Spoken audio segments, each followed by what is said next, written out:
Welcome to the show. I'm Doug Johnson, and this is The Business of Life. During each show, we talk with a local personality who has success strategies to share with us. Today's guest, Erica Forgus, is a new friend.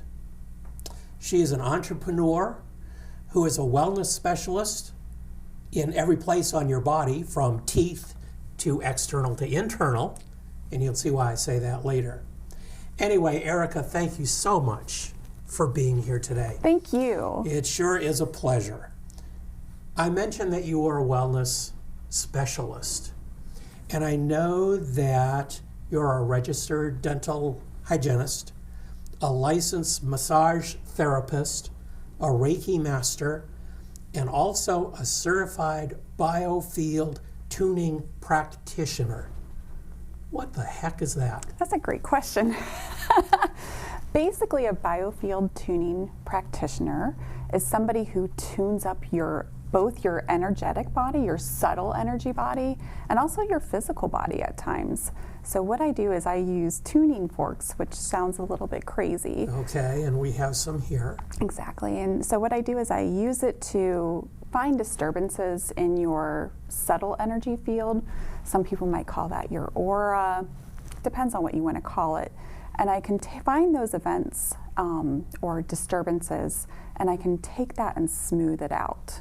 So let's say nobody goes through life without any kind of trauma. People have trauma all the time, dependent upon their perspective. So let's say somebody took your teddy bear away when you were 3 and that really affected you.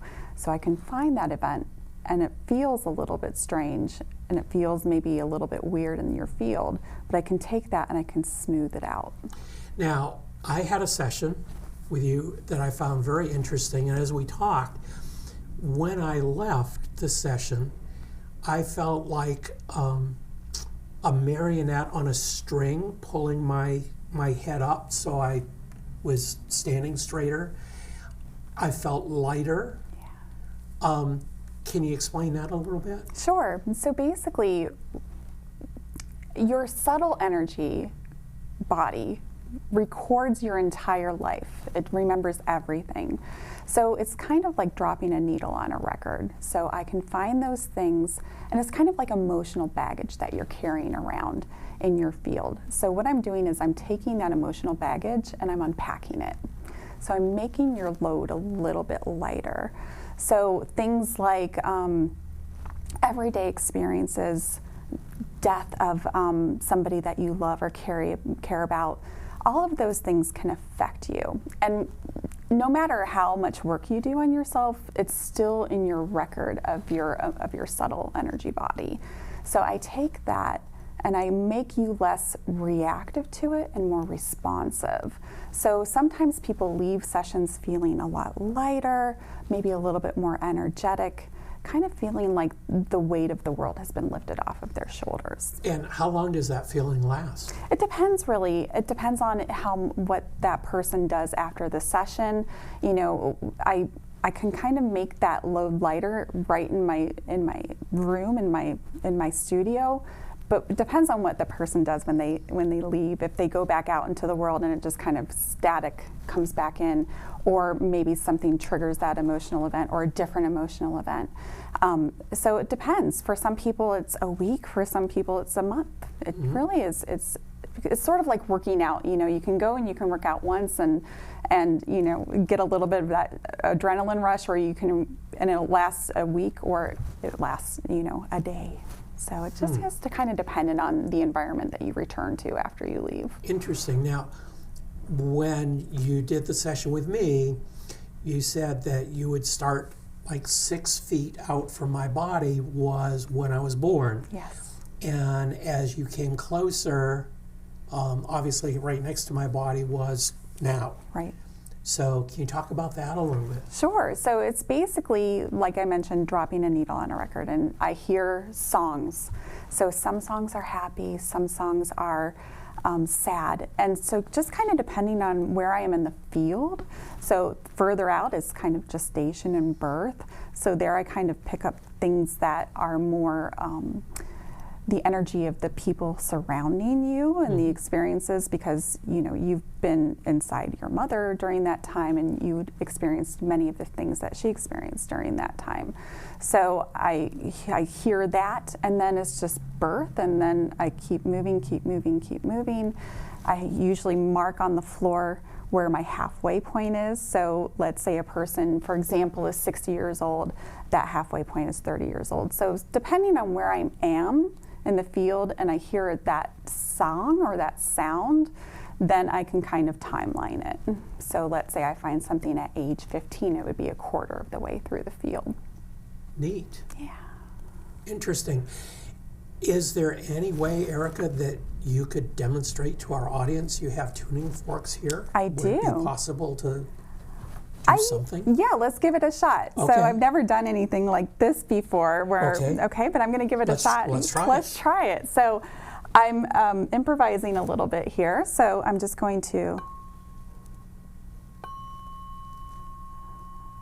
see what I find here.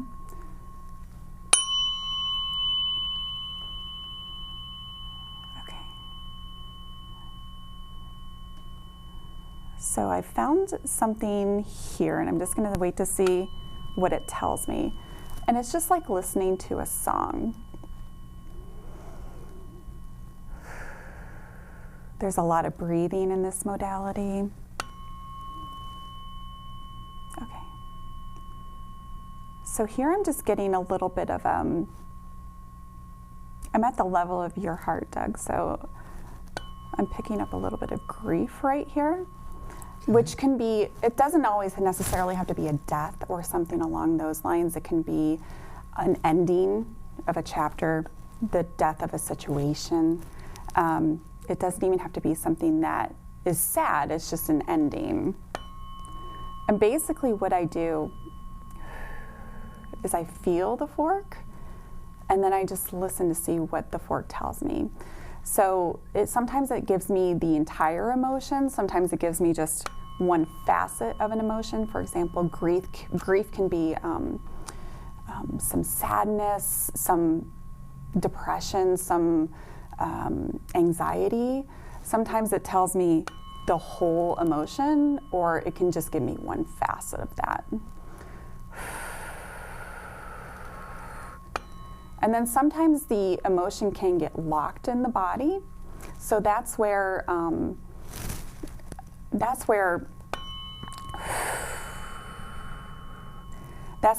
emotions can kind of be the start of dis-ease. Am I saying that emotions are the cause of all disease? Of course not. But they can get trapped in the body. So things like scars or bodily trauma, that has a memory. And so then you have these weighted forks that can help release that from there. Would it be okay if I use your hand? Sure. Okay. So I'm just going to use this on, actually I'm going to use it right here on this process right here. And what I'm doing here, Doug, is I'm just kind of sending this vibration up your arm. So I'm just going to see where it's at. So I feel it now coming up to your elbow. Do you feel it? I do. Yeah, and it hasn't made it all the way up to your arm yet. But the goal is, and I see it now coming up to your shoulder, the goal is to get it to plop in right at your sternum. Now it's coming into your shoulder. So each of these forks have a different frequency or a different sound. So everything's energy, everything's frequency. So for example, if somebody has something going on in their body, I can send a different sound into the body, a different frequency to kind of get that muscle or that situation to relax. There's also a lot of fascia involved. Fascia is very, very interesting. And fascia has a memory as well. So that's where things like scars come into play, or even like contusions. The fascia remembers that, even though the physical goes away.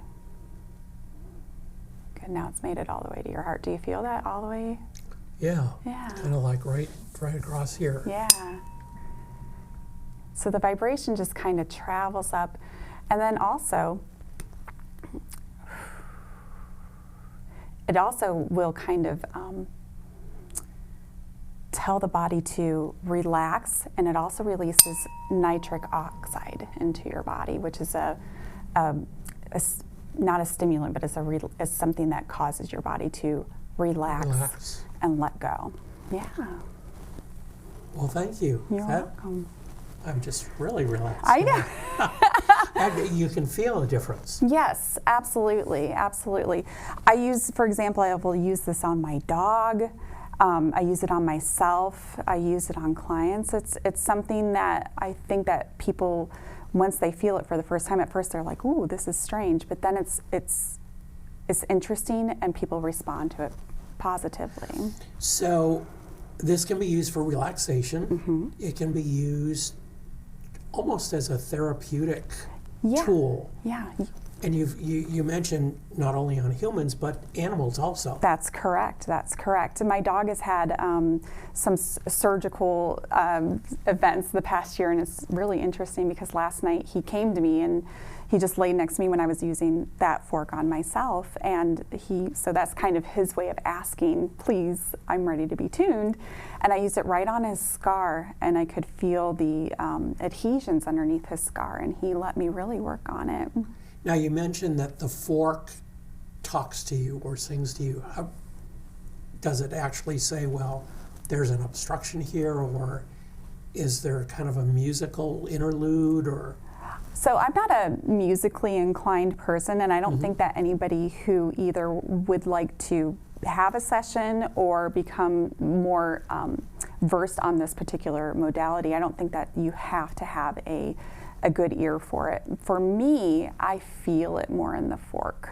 Okay. So I'm able to take the fork, and when I hit it, I can feel the disturbance in the field. Okay. And then I honestly, Doug, I'm not sure how it comes to me, like that emotion. It just, I get very quiet, and then it comes to me. It's like being in a room with somebody who is sad or is angry or is upset or aggressive. You don't necessarily need to know exactly what's going on, but you can just feel it. Does that make sense? Yeah, it does. So that's kind of where I kind of just get quiet and listen in and say, "Oh, this is a stress," or this is some anxiety. This is something that affected you in some way, and it feels like this. Does that make sense? Yeah. Okay. Obviously, this is something new to me. Is this a whole new field? So I think subtle energy, you mentioned that I'm a Reiki practitioner. I think that that's more, this is the evolution of that. So, Reiki is wonderful, and I absolutely believe in the benefits of it. And this is kind of taking it to a different sort of level. So sound is very profound. Sound is the first sense that we develop in the womb, and it's the last sense apparently that we lose before we die. So sound is very profound to the human body.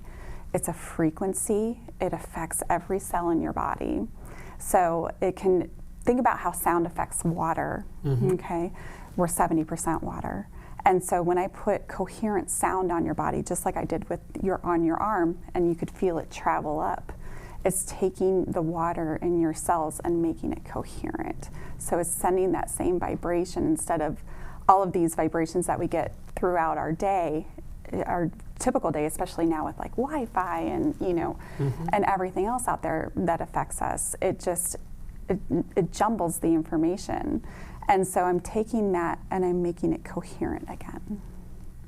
Okay. So how did you get involved with all this? Holy criminy. What is your backstory? So basically a few years ago, I was working a lot a lot. And this is maybe a little bit too much information, but I felt like I was having some feminine issues. And so I finally narrowed it down to something was going on with my thyroid. I didn't want to go on medication. I was still relatively young, and I thought, I don't want to go on medication for the duration of my life. And so let me see what else I can do. And so I was familiar with, energy and chakras and things like that. So I figured something's going on with my throat chakra. What can I do? So I think I wasn't able to sleep very well at the time. I was an insomniac. And I think around 3 a.m. one night, I was just looking on Amazon for books or information about opening up your throat chakra. And I ran across a book by Eileen McCusick, which was called Tuning the Human Biofield. And I bought it, and it sat on my coffee table for about 1.5 years until I had enough time off to read it. And I read that book, and it just made so much sense to me. And I became completely fascinated with biofield tuning, and I signed up for, there's a 2-level certification process. There's a base class and then the practitioner's class. Mm-hmm. And I signed up for both of them without ever having a biofield tuning session done on myself. Oh my gosh. And so I went to Asheville for the first class, and that was where I had my first session, and it was incredibly profound. I've never experienced anything like that in my entire life. And then I went to Vermont 3 months later, and I became a practitioner right before the pandemic started. So what about all the people who say, oh, this is all well and good and so on and so forth, but isn't it kind of woo-woo stuff? And woo-woo, of course, being a very technical term. Absolutely. I'm a science-based person. I'm a dental hygienist. I recently became a massage therapist as well. And there's science there, and I believe in that science. I believe in science. Science is logical. But based on what I've experienced and what I've seen happen with my clients and other people who have had this modality done, there's validity to this, and it's helped people. And I think that if absolutely woo-woo, is something that it would be classified as, but there is something there, subtle energy, meridians, which is what acupuncture has been, used for centuries. There's something there. You can't cut open the human body and see it. And so therefore in science it doesn't exist, but that doesn't mean that it doesn't exist in real life. Okay, so you went to school, you became a practitioner. Erica, tell us about your business now. So I have partnered with a very good friend, and we have a studio together in Twinsburg. Carol Dunn is the owner of Rooted in Wellness, and she's a massage practitioner. She also does reflexology and Reiki. And then I do therapeutic massage with biofield tuning as well. So either you would come to me for the therapeutic massage and for biofield tuning. Also, I've used the forks on people during therapeutic massage. Okay. And with great results. It's been very, very interesting. I actually had a client recently who I worked his his IT band, so his iliotibial band on the side of his leg. And at first it was like guitar strings all through his hip, and it was very uncomfortable for him. And he just told me his physical therapist was appalled at how much progress he's made in the past few months since we started using the forks on his body. Wow. Yeah. So you have a studio, you're open for business, yes. obviously. Yes. And we'll post your contact information at the end of the show. I understand you lived in Switzerland for a number of years. Tell us about that and how that figures into the whole picture here. So I lived in Switzerland. I was married to a Swiss guy for a number of years, and it was a really great experience. I'm grateful for that experience for sure. But it made me realize the weight of things that people can carry around with them. It led me to Reiki in a way because when I first came back to the States, I was working a lot as a hygienist, and people will tell you how much they hate you. Right. Yeah. They hate you, and so that's how I initially got involved myself with energy work. I decided to become a Reiki master simply because I wanted to wall myself off from absorbing, people's negative energy all day. They walk in and they hate you, and you tell them to floss, and they're like, no. And so I understand. Right. And so, there's just that sort of, and you go home and you're just emotionally exhausted. I remember going home and just being like not able to do anything. And so that influenced my path to get into Reiki and then biofield tuning. Then using the forks on people, there was a little bit of a gray area with touching forks on people while not being a body worker. So that's what led me to massage therapy. And that's actually opened so many doors for me that I never even dreamed possible. Neat. Yeah. So obviously you're very successful in what you do. Your clients, I'm thinking that's what you call them, or patients, whatever we are who have experienced it. What are your strategies for success? How do you live each day and be successful with all of this? So I would say the first thing is to, instead of focusing on obstacles, look for opportunities, look for possibilities. That was something when Carol and I first started talking, that was something that I think that we both were kind of guilty of, like, oh, but what about this? But what about this? And the old but as opposed to and. Right, exactly. And then all of a sudden the world just opened up to us when we started to look at possibilities. And it's just been a game changer for me. People will tell you 100 reasons why they can't or they won't do something, but really give me one reason why you should or why you could, and focus it on things from that perspective. I think that what you're saying is so true, and we're programmed for the negative. The friend that you and I were talking about, Robin Sachs, who has been on our show, often says, what are you not being told? And look for the positive. So her example is, okay, if there's a 90% chance of rain, and we all go, oh, gee, we're going to get wet, and it's going to rain. Her take on it is, flip that. Yeah. And, excuse me, what is the opposite of 90% chance of rain means that there's a 10% chance of sun. Yes.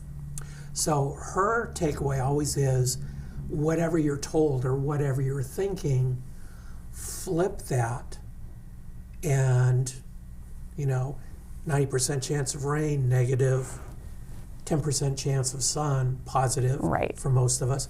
Same here, rather than looking for the obstacles, look for the opportunities. Absolutely. Love it. So your second strategy, surround yourself with people with whom you have creationships. Talk about creationships. I wish I could take credit for that word. It's such a beautiful word. So I think that you're either in a relationship with somebody who is a creationship or a situationship. So the situationship is people who you're stuck with, like your family, and you can't choose them. Right, exactly. But you can flip that. You can make that a creationship. But basically, look for people who lift you up, people who can make you a better version of who you are today. We're all different versions of somebody to somebody. So like, you're somebody's son, you're somebody's husband, you're somebody's friend, and all of those people, you're a different person to all of those people, but you can make that a creationship with somebody. And people are gonna come in and out of your lives, and it's just about what are you going to create with that person? Because if you're not in creation, you're stagnant, and that gets boring. Right, and you do want to grow. That's, one of the things we talk about. For sure. The third one is be like water. Be like water. Water is very interesting, and don't forget that we're 70% water. So water is a solid, it's a liquid, it's a gas. It's, it evaporates, then there's precipitation, and it's all the same stuff. And so we go through phases, we go through changes, just like water does. And then also, water looks for opportunities. And I think anybody who's had a water leak at 3:30 in the morning knows about that. Right. Water can change the whole situation. So many people can do that too. They can walk into a room and change the whole situation for better or for worse. And I hope that I encourage people to make it better. Also water can just completely change the landscape. One little drop of water on a rock eventually, over time, will break that rock. Well, I like the fact that you say, we can change. We can be like water and change. Erica, we need to close it off at this point, but thank you so much for being here. Thank you. This is fun, but also very beneficial. And I enjoy it, and I'll be in to see you again. Thank you so much.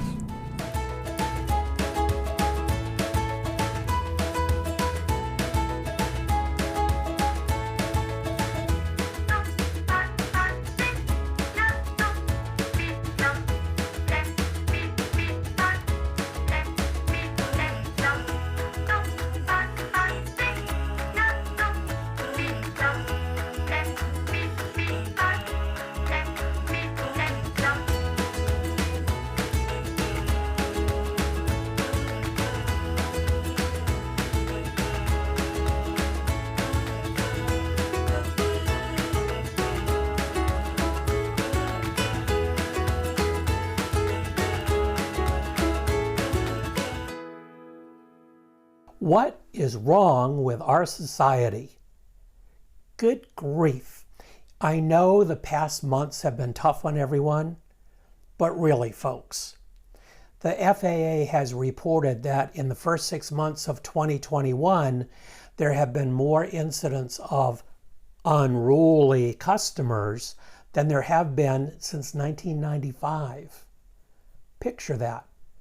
I've heard reports about a flight attendant losing a couple of teeth. I've also heard stories of a flight being diverted because of an unruly passenger.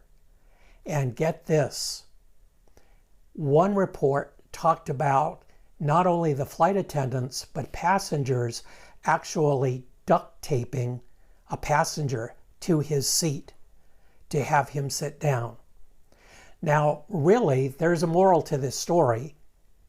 And I am so happy to report that the airlines are finally being prepared, packing duct tape in their essential kit necessities.